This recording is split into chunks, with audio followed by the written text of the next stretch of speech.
Professor, é verdade que as células bacterianas não possuem nenhum tipo de organoide, como sistema golgiense, retículo endoplasmático, lisossomos? Outra coisa, qual a função do mesossomo nas bactérias? Outra questão importante, como elas obtêm energia partindo-se do princípio que as mitocôndrias são a casa de força celular e bactérias não têm? Essas e outras questões serão respondidas de maneira clássica na aula de hoje. Eu sou o professor Billy Paul, do canal de Ciências Biológicas e Autodesenvolvimento. E após a vinheta, estrutura das células bacterianas, especialmente para você. Vamos lá?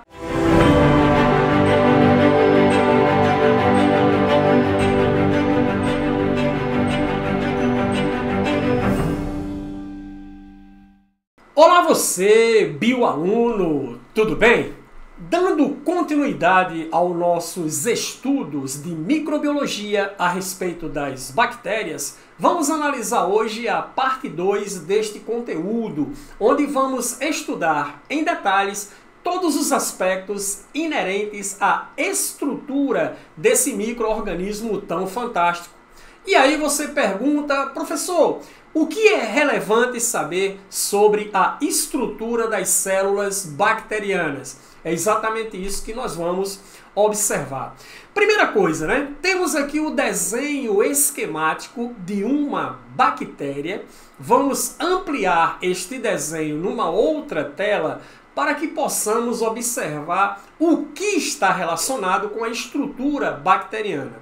Uma das coisas é a cápsula. Bactérias, não todas, mas algumas bactérias, aliás, muitas bactérias, apresentam uma cápsula, cuja composição química ainda não foi muito bem definida. Mas algumas bactérias possuem a cápsula, outras bactérias não possuem essa cápsula, que está representada aqui em verde água, ok?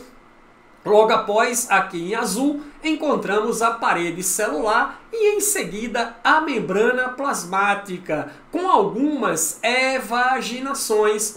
Evaginações estas que são chamadas de pelos. Encontramos também na membrana plasmática uma invaginação. Essa invaginação é denominada de mesossomo.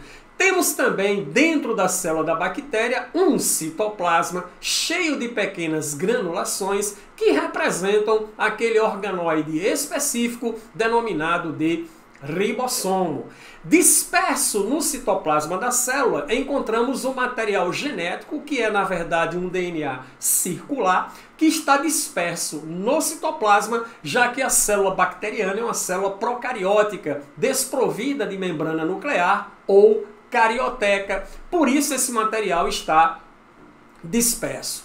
Podemos encontrar também nas bactérias a presença de flagelos. Existem bactérias flageladas.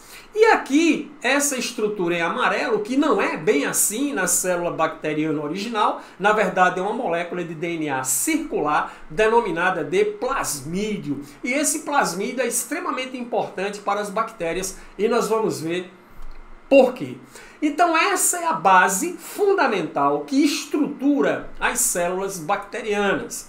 Voltando para a nossa tela inicial, vamos agora analisar particularidades tópico por tópico de cada uma dessas estruturas, começando pela cápsula. Bactérias capsuladas são bactérias que provocam doenças, são bactérias patogênicas, já que a cápsula está relacionada exatamente com a patogenicidade do organismo, com a sua capacidade de produzir atividade de parasitismo em um respectivo hospedeiro. Professor, quer dizer que a bactéria da tuberculose, a bactéria do tétano, essas bactérias todas são capsuladas? Claro que sim. Elas vão apresentar essa cápsula para dar uma maior proteção, já que são micro-organismos agressivos ao hospedeiro. E claro, esse hospedeiro vai tentar se defender através da produção de anticorpos, beleza? A parede celular. Parede celular de bactéria não é de celulose como nos vegetais, não é de quitina como nos fungos e nos artrópodos. Na verdade é constituída de um composto chamado de peptidoglicano ou peptidioglicano, que nada mais é do que uma cadeia de açúcar ligado a 4 aminoácidos. Entendido? Então é essa a constituição da parede celular. Logo após encontramos a membrana plasmática, que é uma estrutura comum a toda e qualquer célula que você analisar de qualquer ser vivo na natureza. Essa membrana celular, ou essa membrana plasmática, é então o envoltório mais interno da célula bacteriana. Logo após vamos encontrar o citoplasma.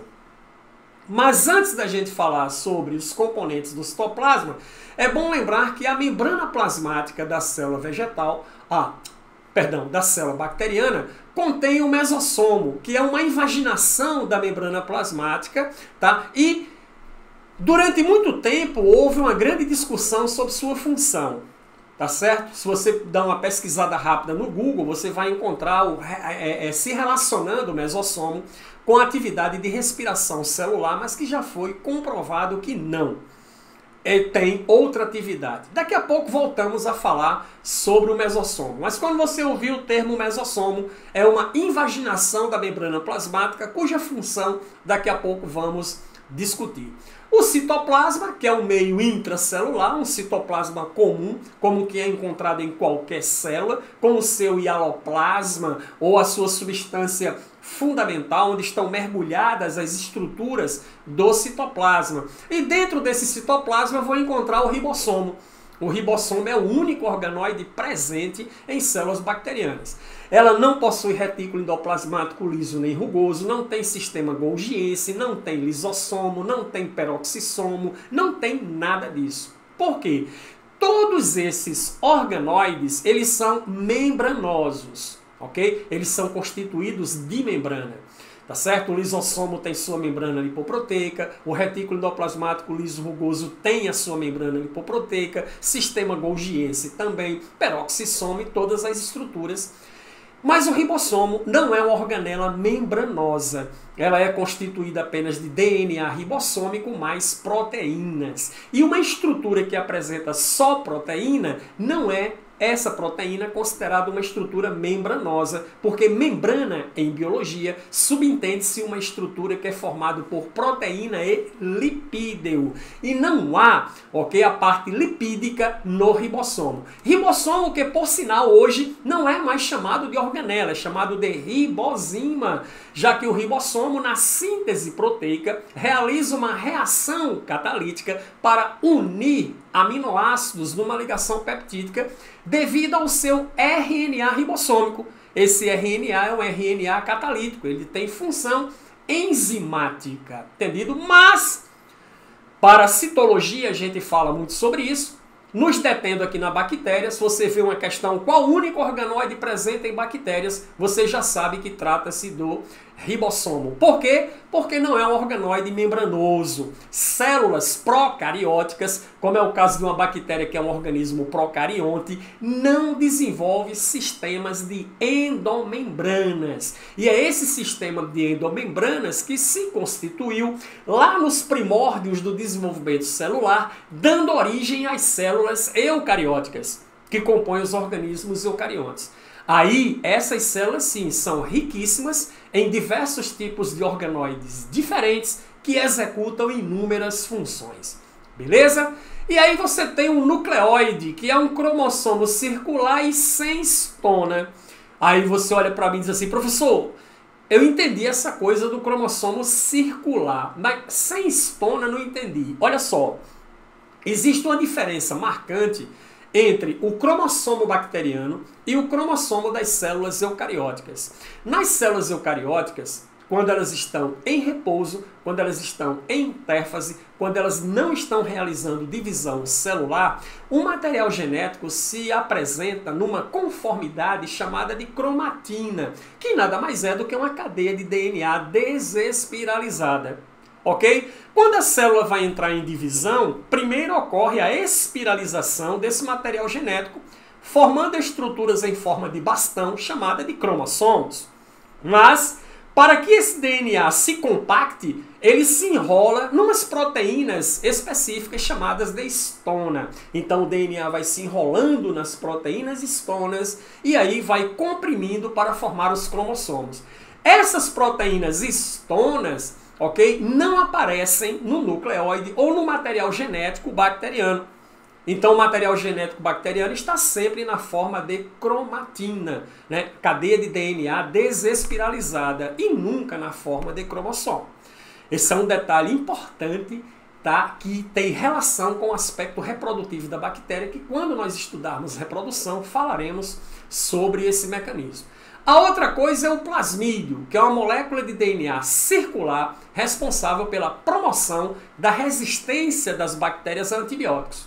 Por isso que os antibióticos têm a característica, digamos, evolutiva de selecionar bactérias que sejam resistentes e desselecionar as bactérias que sejam sensíveis, ok? Então os antibióticos são extremamente eficientes em bactérias que sejam sensíveis a eles, mas termina selecionando as bactérias resistentes a eles, beleza? O flagelo. O flagelo em células eucarióticas, de organismos eucariontes, entendido ou não? Esse flagelo se origina a partir de especialização do centríolo, tanto cílios como flagelos. Mas células bacterianas, lembre-se, não apresentam centríolos. É uma outra organela que não aparece nas bactérias, certo? Centríolo só está presente nas células eucarióticas, pelo menos a grande maioria. E aí, lembre-se, flagelo em bactérias resulta de uma especialização da membrana plasmática a partir de umas proteínas que existem na membrana chamada de flagelina. Então são essas proteínas aí que dão origem aos flagelos bacterianos. Eles não têm origem a partir de centríolos, beleza? Pílis e fímbrias têm capacidade de adesão, serve para promover uma melhor adesão entre uma célula e outra, facilitando o processo de transferência de DNA.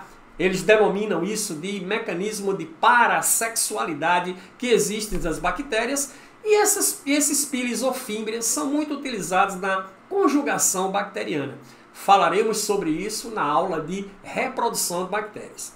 Sendo assim, observação IPC, que é observação importante pra cacete. Mesossomo. O mesossomo, durante muito tempo acreditava-se que ele estava relacionado com o metabolismo energético da célula. Continham as enzimas da respiração celular. Descobriu-se que o mesossomo está mais relacionado com a divisão celular da bactéria, que não é uma divisão mitótica. Bactéria, na verdade, ela sofre fissão celular.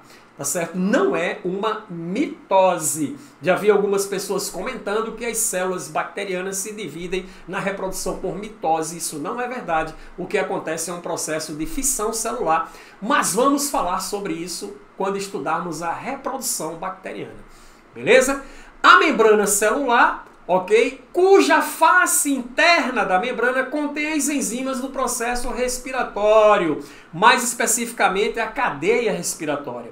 Quando você estuda respiração celular em metabolismo energético, você ouve falar na mitocôndria, e que dentro da mitocôndria ocorrem duas etapas importantes do processo de respiração celular, que é o ciclo de Krebs e a cadeia respiratória. Ciclo de Krebs, bactéria não faz, não tem como fazer, é uma atividade exclusiva da mitocôndria, mas ela faz a cadeia respiratória, porque na membrana plasmática tem o maquinário proteico e enzimático para a realização da transferência de elétrons, levando à produção de ATP.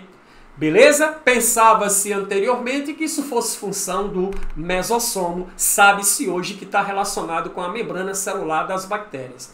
O ribossomo, claro, todo ribossomo tem função de síntese de proteínas. A bactéria tem a capacidade de sintetizar suas proteínas que estão codificadas na sua molécula de DNA. Então ela faz síntese proteica. E a parede celular, formada pelo peptidoglicano, também chamado de mureína, mureína, que é uma cadeia de 4 aminoácidos mais ligado a uma cadeia de polissacarídeo, de um açúcar polissacarídeo. Aqui a gente tem mais ou menos a estrutura do peptidoglicano. Aqui você tem a membrana plasmática aqui abaixo e aqui você tem a mureína, né? Ou peptidoglicano ou peptidoglicano, tanto faz, que apresenta a cadeia de polissacarídeo ligada a 4 aminoácidos, ok? Os antibióticos têm grande importância de atuação nessa estrutura, mas nós falaremos nisso no conteúdo próximo do nosso estudo de bactérias. Esse conteúdo próximo é exatamente sobre o método Gram.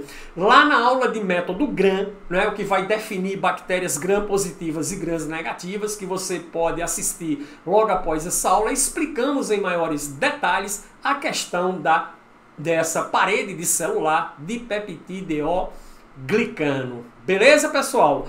Aula sucinta, didática e rápida sobre todos os detalhes importantes referente à estrutura bacteriana. Não esqueça de passar na descrição do vídeo, baixar o seu Biomap e o Bioese para que você possa exercitar os conteúdos aprendidos. Nos encontramos na próxima aula. Tchau!